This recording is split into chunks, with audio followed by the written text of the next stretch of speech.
नमस्कार दोस्तों, स्वागत है आप सभी का हमारे YouTube चैनल पर। आज के इस वीडियो में हम बात करने वाले हैं Rajasthan CET graduation level 2026 online form के बारे में।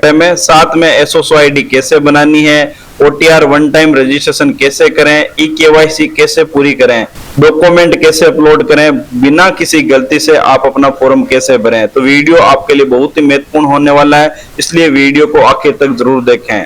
और दोस्तों, आपसे एक छोटी सी विनती है, हम आपके लिए रोजाना सरकारी भर्ती, एडमिट कार्ड, रिजल्ट की जानकारी सबसे पहले लेकर आते रहते हैं। तो अगर अभी तक आपने हमारे चैनल को सब्सक्राइब नहीं किया है तो अभी हमारे चैनल को सब्सक्राइब करें, साथ ही बेल आइकन को प्रेस कर दें, दबा दें, ताकि आने वाली हर नई अपडेट सबसे पहले आप तक पहुंचे। तो चलिए दोस्तों, बिना टाइम वेस्ट किए आज का वीडियो शुरू करते हैं। तो दोस्तों, आपको आ जाना है राजस्थान सिंगल साइन ऑन की इस वेबसाइट के ऊपर। इसका लिंक वीडियो के बायो में दे रखा है। जैसे आप उस लिंक पे क्लिक करोगे तो आप सीधा राजस्थान सिंगल साइन ऑन की इस वेबसाइट पर आप पहुंच जाओगे। यहाँ पर आपको अपनी एसओसो आईडी, यहाँ पर आपको अपने पासवर्ड और यहाँ पे जो कैप्चा दे रखा है वो कैप्चा और लॉगिन ऑप्शन पे क्लिक करना है। ऐसे स्टूडेंट है जिनके पास एसओसो आईडी नहीं है तो वो कैसे फॉर्म भरे, तो आपको पहले एसओसो आईडी बनानी है। वो कैसे बनानी है, आपको इस साइड में जाना है और रजिस्ट्रेशन ऑप्शन पे क्लिक करना है। क्लिक करते ही रजिस्ट्रेशन का नया डैशबोर्ड यहाँ पर ओपन होगा। आप दो तरीके से एसओसो आईडी बना सकते हैं, एक तो आप जन आधार कार्ड से, दूसरा आप गूगल आईडी से। अब आपको जन आधार कार्ड से बनाना है तो जन आधार कार्ड ऑप्शन पे क्लिक करना है। यहाँ पर आपको जन आधार कार्ड और नेक्स्ट बटन पे क्लिक करना है। आगे मेंबर की लिस्ट खुलेगी, मेंबर सिलेक्ट करके आपके जन आधार कार्ड में जिसके मोबाइल नंबर दे रखे हैं वो मोबाइल पर ओटीपी आएंगे। ओटीपी लगाकर आपको वेरीफाई करके आपको यूजर नेम तक आपको आ जाना है। तो सबसे बढ़िया तरीका यही है, आप अपनी ईमेल आईडी से बनाएं। तो यहाँ से आपको कैंसिल करना है और यहाँ से गूगल ऑप्शन यहाँ से आपको सिलेक्ट करना है। अब जैसे आपने क्लिक कर दिया तो साइन इन गूगल का नया डैशबोर्ड यहाँ पर ओपन होगा। आपकी ईमेल आईडी यहाँ पर बनी हुई आएगी, उस ईमेल आईडी पे यहाँ पर आपको क्लिक करना है। अब जैसे आपने ईमेल आईडी टाइप कर दी तो आपको नीचे की साइड में कंटिन्यू ऑप्शन पे क्लिक करना है। जैसे आपने क्लिक कर दिया तो यहाँ पर आपकी यूजर आईडी पहले से बनी आएगी। अगर आपकी रेड कलर में आ रही है तो यहाँ से आपको दूसरा नाम लिखकर यहाँ से आप ग्रीन कर लेना है और नीचे की साइड में आपको पासवर्ड बनाना है। पासवर्ड की गाइडलाइन नीचे लिखी हुई है, आप छोटे अक्षरों में, बड़े अक्षरों में 0 से 9 तक आप डिजिट यूज कर सकते हैं। स्पेशल वर्ड कैरेक्टर आपको यूज करना है और पासवर्ड की लेंथ आपको 8 से 30 कैरेक्टर रखनी है।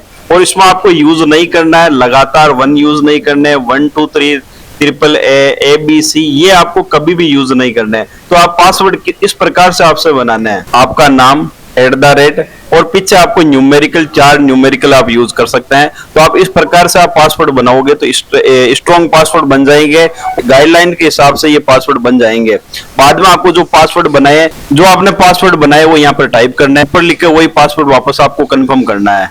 बाद में स्क्रॉल करना है, नीचे जाना है और यहाँ पर रजिस्टर ऑप्शन पर क्लिक कर देना है। अब जो आपने एसओसो आईडी बनाई है वो यहाँ पर आपको यूजर आईडी एसओसो आईडी टाइप करनी है, जो आपने पासवर्ड बनाए वो पासवर्ड और जो कैप्चा शो हो रखे वो कैप्चा, और लॉगिन बटन पे यहाँ पर आपको क्लिक करना है। अब जैसे आपने लॉगिन कर दिया तो एसओसो का नया डैशबोर्ड आएगा अपडेट प्रोफाइल का। तो यहाँ पर आपके जो नाम है वो एक बार आप चेक कर लेना, आप जो 10th की मार्कशीट में है वही नाम यहाँ पर आपको रखना है और डिस्प्ले में नाम शो हो जाएगा। और कैलेंडर पे क्लिक करके करना है, पहले यहाँ से आपको ईयर सेलेक्ट कर लेना है, जो आपकी ईयर है वो सेलेक्ट करनी है। बाद में आपको महीना यहाँ पर जैसे आप सेलेक्ट करोगे तो यहाँ पर शो हो जाएगी। यहाँ से आपको जेंडर सेलेक्ट करना है, मेल है या फीमेल वो सिलेक्ट करना है। और यहाँ पर आपको मोबाइल नंबर, यहाँ पर मोबाइल नंबर सेंड ओटीपी, आपके जो मोबाइल नंबर पे ओटीपी आएंगे ओटीपी लगाकर आपको वेरीफाई करना है। बाद में आपको नीचे की साइड में अपडेट ऑप्शन पे यहाँ पर आपको क्लिक करना है। अब आपने अपनी एसओसो आईडी में प्रोफाइल आपने अपडेट कर दी तो यहाँ पर आपका एसओसो का नया डैशबोर्ड यहाँ पर ओपन होगा। ऊपर की साइड में आपको क्विक सर्च है, इसमें आपको टाइप कर देना REC और इसे सर्च कर लेना है। तो आपके सामने इस प्रकार जैसे आप सर्च करोगे तो आपको रिक्रूटमेंट पोर्टल यहाँ पर शो हो जाएगा, उस पर यहाँ पर आपको क्लिक करना है। अब क्लिक कर दिया तो आपके सामने इस प्रकार का एक मैसेज हो रहा है ओटीआर मैंडेटरी का, डियर कैंडिडेट नोटिफिकेशन ये लिखा रहा है, e-KYC click okay process future. तो आप फर्स्ट बार ओटीआर कर रहे हैं या आपके करा हुआ है तो आपको अपडेट करना है, और फर्स्ट बार आप ओटीआर कर रहे हैं तो आपको एक बार ओटीआर करना है। तो ओके बटन पे यहाँ पर आपको क्लिक करना है। क्लिक करते हैं आप वन टाइम रजिस्ट्रेशन ओटीआर पर आप पहुंच जाओगे। तो यहाँ पर आपको 3 स्टेप करना है, बेसिक डिटेल, केवाईसी और पेमेंट का 3 आपको स्टेप क्लियर करना है। बेसिक डिटेल में पहला स्टेप आता है, आप राजस्थान के रेजिडेंस निवासी हैं तो यस ऑप्शन पे क्लिक करना है। अगर आप राजस्थान के नहीं है, बाहर दूसरे स्टेट के हैं तो नो ऑप्शन पे क्लिक करना है। और वेरिफिकेशन में के अंदर आपको आधार सेलेक्ट करना है। आधार ऑप्शन सेलेक्ट कर लेना है। अगर आप राजस्थान के निवासी है तो आपको यस ऑप्शन पे क्लिक करना है और यहाँ पर आप जन आधार, आधार SSO ID यूज कर सकते हैं। आपका नाम 10th की मार्कशीट के अकॉर्डिंग जन आधार में है तो आप जन आधार यूज कर सकते हैं। आपका नाम आधार और मार्कशीट के 10th के मार्कशीट के अकॉर्डिंग है तो आप आधार सेलेक्ट कर लेना है। यहाँ पर आपको अपने आधार कार्ड के नंबर टाइप करना है और वेरीफाई ऑप्शन पे क्लिक करना है। अब जैसे ही आपने वेरीफाई ऑप्शन पे आपने क्लिक कर दिया तो आपके सामने डिक्लेरेशन ऑप्शन ओपन होगा। इस डिक्लेरेशन ऑप्शन पे क्लिक करना है, अप्लाई ऑप्शन पे क्लिक करना है। क्लिक करते ही आपके सामने आधार KYC का नया डैशबोर्ड ओपन होगा। आपको नीचे की साइड में आपको जाना है। आधार कार्ड में जो आपके मोबाइल नंबर दिया हुआ है तो आपकी OTP ऑप्शन पे क्लिक करके इस डिक्लेरेशन ऑप्शन पे क्लिक करना है और OTP भेजे ऑप्शन पे क्लिक करना है। अब आपके मोबाइल में OTP है, वो OTP यहाँ पे टाइप करना है और प्रमाणित करे ऑप्शन पे क्लिक करना है। अब जैसे ही आपने OTP आपने वेरीफाई कर दिया तो आपका सक्सेसफुल का मैसेज आएगा। अब जैसे ही आपने OTP आपने लगा दिया तो आपको कैंडिडेट का नाम पहले से आपका इंग्लिश में भरा आएगा और यहाँ पर आपको नाम हिंदी में लिखना है। हिंदी में लिखने के लिए आपको हिंदी वर्चुअल कीबोर्ड आपको यूज करना है और यहाँ पर आपको क्लिक करना है।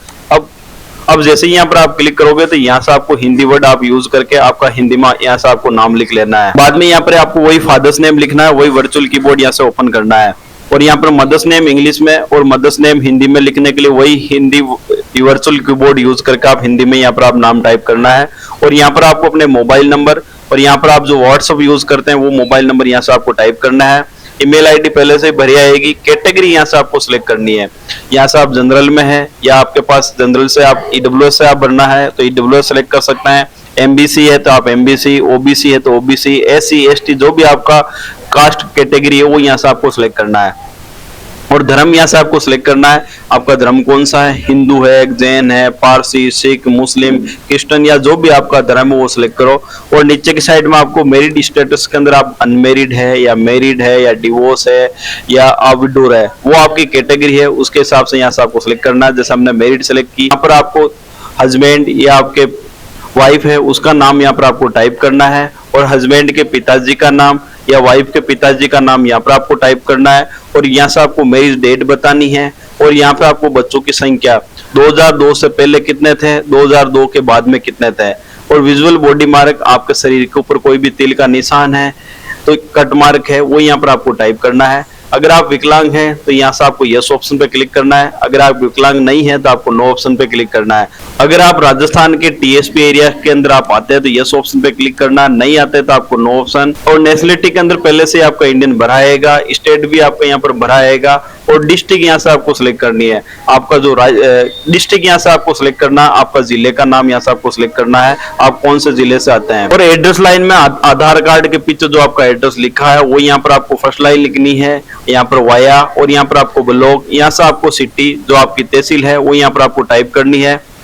और स्टेट यहाँ से आपको स्टेट सेलेक्ट करना है जो आपका स्टेट है, वापस वही डिस्ट्रिक्ट यहाँ से आपको सिलेक्ट करनी है। यहाँ पर आपको पिन कोड टाइप करना है। ऊपर जो लिखा है एड्रेस वो नीचे आपको भरने की जरूरत नहीं है, आपको सिर्फ same as present address option पे क्लिक करना है। स्पेशल कैटेगरी के अंदर आप फोर्स के अंदर आप सर्विस कर रखी है तो आप यस ऑप्शन पे क्लिक करना है। और ब्रांच यहाँ से आपको सिलेक्ट करनी है, आप इंडियन आर्मी में थे या नेवी में थे या एयरफोर्स में, जो भी आपकी कैटेगरी है और उसमें सर्विस के अंदर आप रिटायर्ड है या आप टोकन लेके आए हैं तो वो सिलेक्ट करना है।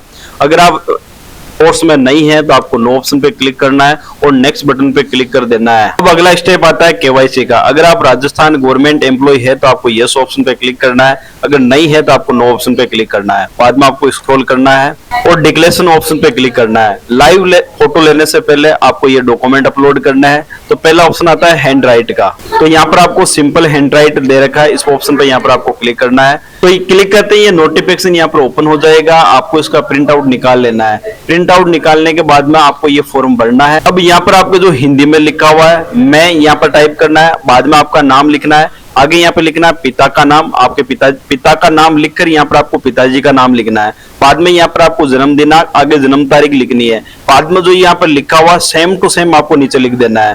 बाद में यहाँ पर आपको हिंदी में सिग्नेचर करने हैं, बाद में स्क्रॉल करना है, नीचे आना है और यहाँ पर इंग्लिश में दे रखा परफॉर्मा और यहाँ पर आई लिखना है। बाद में आपका नाम, आगे फादर्स नेम लिखना है, बाद में आपके पिताजी का नाम, आगे आपको डेट ऑफ बर्थ, आगे डेट ऑफ बर्थ फिल करनी है। वही यहाँ से आई से स्टार्ट करना है, सेम टू सेम यहाँ पे लिखना है। और यहाँ पर इंग्लिश में आपको अंग्रेजी में साइन करना है। यहाँ पर आपको अपनी एसओसो आईडी और नीचे की साइड में आपको परमानेंट एड्रेस, आधार कार्ड के जो आपके पास पीछे जो एड्रेस है वो यहाँ पर आपको टाइप करना है। बाद में आपने जो भर लिया है, तो आप मोबाइल आप यूज करते हैं तो मोबाइल में आपको इस फॉर्म की आपको पीडीएफ बना लेनी है 100 KB से 200 KB के बीच में। यहाँ पर आपको अपलोड करनी है।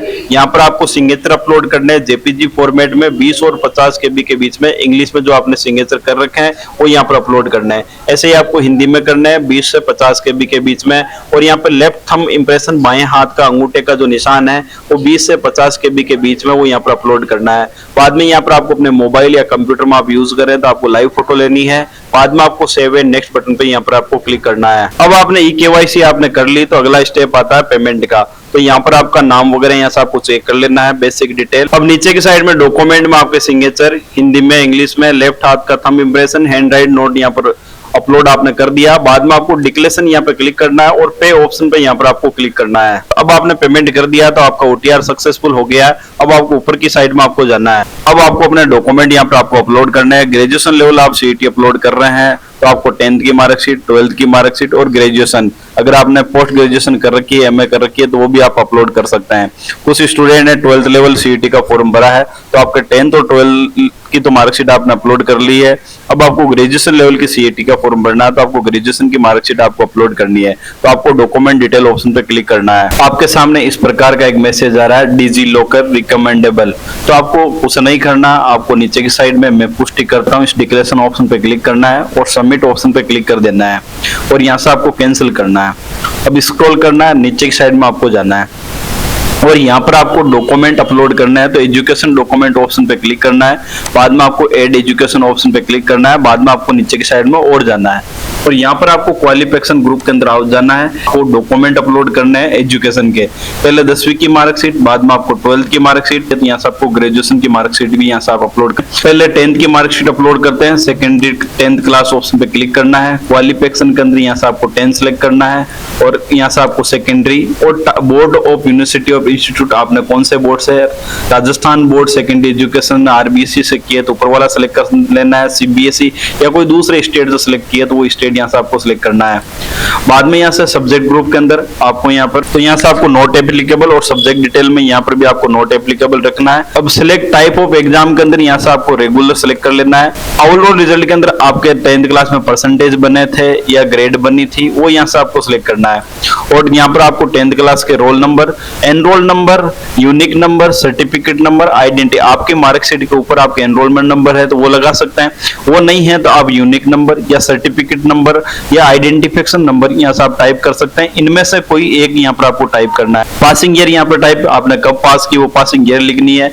मैक्सिमम मार्क यहाँ पर आपको 10th क्लास में 600 में से आपके कितने नंबर आए वो नंबर यहाँ से आपको टाइप कर देना है। ऑटोमेटिक परसेंटेज यहाँ पर शो हो जाएगा। अटेम्प्ट में यहाँ पर आपने फर्स्ट अटेम्प्ट में पास किया तो फर्स्ट अटेम्प्ट और मार्कशीट यहाँ पर आपको अपलोड करनी है PDF फॉर्मेट में 100 KB और 400 KB के बीच में।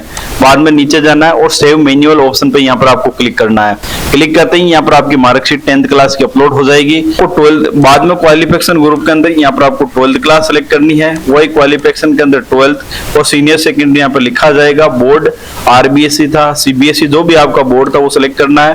और सब्जेक्ट के अंदर आपके यहाँ पर आर्ट्स थी, साइंस थी या कॉमर्स थी वो यहाँ से आपको सिलेक्ट करनी है। जैसे हमारे आर्ट्स थी तो आर्ट्स सिलेक्ट कर लिया। आर्ट्स में यहाँ से सब्जेक्ट थे आपके 5, वो सब्जेक्ट यहाँ पर आपको टाइप करना है। जैसे पहले यहाँ पर आपने सब्जेक्ट हिंदी सिलेक्ट कर लिया तो ये हिंदी ऑटोमेटिक ऊपर आ जाएगा। बाद में आपका सब्जेक्ट था इंग्लिश तो यहाँ से आप इंग्लिश सिलेक्ट कर लेना है। बाद में आपके 3 ऑप्शनल सब्जेक्ट थे, वो ऑप्शनल सब्जेक्ट यहाँ से आपको सिलेक्ट करना है। जैसे आपकी ऑप्शनल सब्जेक्ट में हमारे हिंदी लिटरेचर था तो हिंदी लिटरेचर सिलेक्ट कर लिया। दूसरा हमारा जैसे हिस्ट्री था तो हमने हिस्ट्री सिलेक्ट कर ली।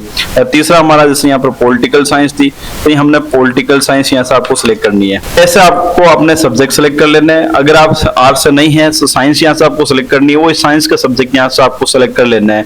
टाइप ऑफ एग्जाम के अंदर आप रेगुलर और ओवरऑल रिजल्ट के अंदर आपके परसेंटेज या ग्रेड बनी थी वो सिलेक्ट करना है।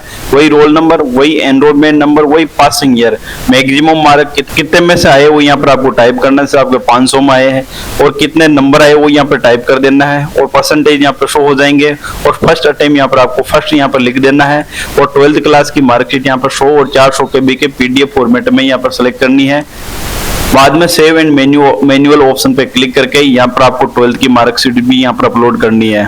अब आपने 10वीं 12वीं की मार्कशीट आपने अपलोड कर दी, तो आपको ग्रेजुएशन की मार्कशीट आपको अपलोड करनी है। तो सेलेक्ट ऑप्शन पे यहाँ पर आपको जाना है और ग्रेजुएशन यहाँ से आपको सिलेक्ट करना है और ग्रेजुएशन लेवल सेलेक्ट करना है। और यहाँ से आपने बीए कर रखी है या बीएससी कर रखी है या बीकॉम कर रखी है, वो यहाँ से आपको सिलेक्ट करना है। तो हमने जैसे आर्ट्स कर रखी है तो बैचलर ऑफ आर्ट्स यहाँ से आपको सिलेक्ट कर लेना है। और यहाँ से वही बोर्ड ऑफ यूनिवर्सिटी ऑप्शन है, कौन सी यूनिवर्सिटी से आपने ग्रेजुएशन बीकॉम या बीएससी आपने कर रखी है, वो यहाँ से आपको सिलेक्ट करनी है। जैसे महर्षि दयानंद सरस्वती यूनिवर्सिटी से हमने ग्रेजुएशन पास कर रखी है। सब्जेक्ट भी यहाँ से आपको सिलेक्ट करना है, अगर आपने आर्ट्स कर रखी है तो आर्ट्स, साइंस कर रखी है तो साइंस। और आर्ट्स में जितने भी आपके ऑप्शनल सब्जेक्ट है जो आपने मैंने 12th क्लास में बताया, वैसे ही आपको यहाँ पर ग्रेजुएशन के भी सब्जेक्ट यहाँ से आपको सिलेक्ट करना है। और टाइप ऑफ एग्जाम के अंदर आप रेगुलर थे या प्राइवेट थे या डिस्टेंस, वो यहाँ से आपको सिलेक्ट करना है। ओवरऑल रिजल्ट के अंदर आपको यहाँ से परसेंटेज सेलेक्ट कर लेना है। अगर अभी तक आपको लास्ट सेमेस्टर का आपका रिजल्ट नहीं आया है तो अपेयरिंग यहाँ से आप सेलेक्ट कर सकते हैं। तो आपको यहाँ से परसेंटेज, अगर आपकी ग्रेजुएशन में सीजीपी या ग्रेड बन रखी है तो वो भी यहाँ से आप सेलेक्ट कर सकते हैं। वही रोल नंबर, एनरोलमेंट नंबर या रजिस्ट्रेशन नंबर जो आपके मार्कशीट के ऊपर लिखा हुआ है वो यहाँ पर नंबर टाइप करना है। अब आपने कब आपने पास की, पासिंग ईयर, मैक्सिमम मार्क, आपने ग्रेजुएशन पास कर रखी है तो 1800 में कितने नंबर आए वो नंबर यहाँ से आपको टाइप कर देना है। ऐसे आपके मार्कशीट में मैक्सिमम मार्क और ऑप्टन मार्क लिखे हुए आएंगे और यहाँ पर परसेंटेज ऑटोमेटिक शो हो जाएंगे। नंबर अटेम्प्ट के अंदर यहाँ से आपको फर्स्ट रखना है। ग्रेजुएशन की मार्कशीट यहाँ पर 100 और 400 KB के बीच में आपको पीडीएफ फॉर्मेट में अपलोड करनी है। बाद में आपके पास सर्टिफिकेट है, सर्टिफिकेट अपलोड कर लेना है। बाद में आपको सेव एंड मैन्युअल ऑप्शन पे क्लिक करना है। अब आपने डॉक्यूमेंट सारे अपने अपलोड कर दिए, 10वीं की, 12वीं की और ग्रेजुएशन की मार्कशीट।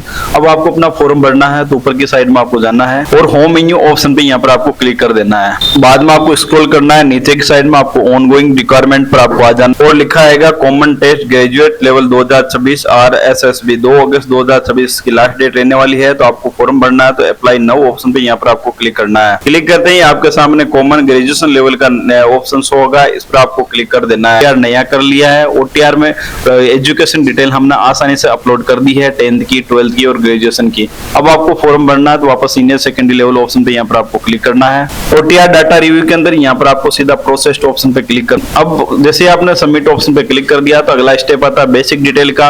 तो आपने जो OTR में डिटेल भरी है वो यहाँ पर ऑटोमेटिक शो हो जाएगी। आपको यहाँ पर कुछ नहीं करना है, आपको नीचे की साइड में जाना है और पर्सनल डिटेल के अंदर राष्ट्रीयता पहले से भरी आएगी, गृह राज्य पहले से भरा आएगा और गृह जिला भी भरा आएगा। पूर्व स्थापित में यहाँ पर नो करना है और नीचे और किस देश में है ये ऑप्शन शो ही नहीं होगा, आपको नीचे की साइड में आपको जाना है। भूतपूर्व सैनिक आपने OTR में भर रखा है तो ये डिटेल खुल जाएगी, नहीं तो आप भूतपूर्व सैनिक नहीं है तो नो ऑप्शन आएगा। क्या आप उत्कृष्ट खिलाड़ी है तो यहाँ से आप यस और नो के अंदर आप आंसर दे सकते हैं। तो आप यस ऑप्शन पे क्लिक करना है। नेशनल खेला या इंटरनेशनल, वही यहाँ से आपको सिलेक्ट करना है। खेल का नाम, संस्था का नाम, भागीदारी वर्ष, टूर्नामेंट का प्रकार, आप टीम प्लेयर थे या इंडिविजुअल थे। और अगर आपने अब अगर आपने यहाँ पर नेशनल के अंदर विनर थे या पार्टिसिपेट थे वो यहाँ से आपको सिलेक्ट करना है। अब अगर आपने मेडल जीता तो यस ऑप्शन पे यहाँ पर क्लिक करना है। मेडल का प्रकार यहाँ से आपको बताना है, गोल्ड था, सिल्वर था या ब्रॉन्ज, जो भी आपका था वो सिलेक्ट करना है। अगर आपने नेशनल नहीं तो आपने इंटरनेशनल खेला तो इंटरनेशनल यहाँ से आपको सिलेक्ट करना है। वही डिटेल, एशिया कप में भाग लिया या एशियन गेम, वही खेल का नाम, संस्था का नाम, या यहाँ से आपको डिटेल भरनी है। अगर आप उत्कृष्ट खिलाड़ी नहीं है तो नो ऑप्शन पे क्लिक करना है। क्या मौजूद राज्य सरकारी कर्मचारी स्थायी है तो यस ऑप्शन पे क्लिक करना है और उस डिपार्टमेंट का नाम लिखना है। नहीं थे तो नो ऑप्शन पे क्लिक करना है। अगर आप एज में छूट चाहते हैं तो यहाँ पर एज की छूट यहाँ से आप सेलेक्ट कर सकते हैं। अगर इनमें आप पात्र नहीं है तो नॉट एप्लीकेबल ऑप्शन पे क्लिक करना है। आप एज में छूट नहीं चाहते तो भी नॉट एप्लीकेबल ऑप्शन पे क्लिक करना है। बाद में नेक्स्ट बटन पे क्लिक कर देना है। अब अगला स्टेप आता है क्वालिफिकेशन एक्सपीरियंस का। तो यहाँ से आपने जो शैक्षणिक योग्यता है अपना OTR में मैंने पहले ही आपको भरना सिखा दिया है, तो यहाँ पर आपकी ऑटोमेटिक डिटेल यहाँ पर भरी आएगी। आपको कुछ नहीं करना है, डिक्लेरेशन ऑप्शन पे क्लिक करना है और नीचे की साइड में आपको और नेक्स्ट बटन पे यहाँ पर आपको क्लिक कर देना है। बाद में डिक्लेरेशन ऑप्शन आएगा, मैं पुष्टि ऑप्शन पे क्लिक करना है और सबमिट ऑप्शन पे क्लिक कर देना है। अब अगला ऑप्शन आता है फोटो और सिग्नेचर का। तो आपकी लाइव फोटो यहाँ पर आ जाएगी हिंदी में, इंग्लिश में और लेफ्ट थंब का इंप्रेशन यहाँ पर शो हो जाएगा। और विजुअल बॉडी मार्क यहाँ पे लिखा आएगा, आपको सीधा नेक्स्ट बटन पे यहाँ पर आपको कर देना, आपको कुछ नहीं करना। आपने OTR में सारी डिटेल अपडेट कर दिया तो ऑटोमेटिक यहाँ पर ओपन हो जाएगी। जैसे आपने नेक्स्ट बटन पे आपने क्लिक कर दिया तो यहाँ पर आपको फॉर्म का प्री ओपन हो जाएगा। एक बार पूरा फॉर्म यहाँ से आपको ऊपर से लेकर नीचे तक आपको चेक कर लेना है। अगर आपके कोई प्रॉब्लम है तो नीचे की साइड में आपको अपडेट ऑप्शन दिखाई दे रहा है, अपडेट ऑप्शन पे क्लिक करके यहाँ से आप अपडेट कर सकते हैं। अगर आपकी एकदम डिटेल सही है तो आपको डिक्लेरेशन ऑप्शन पे क्लिक करके फाइनल सबमिट ऑप्शन पे क्लिक करके आपके मोबाइल में OTP आएंगे, OTP लगाकर आपको यहाँ से फॉर्म फिल कर लेना है।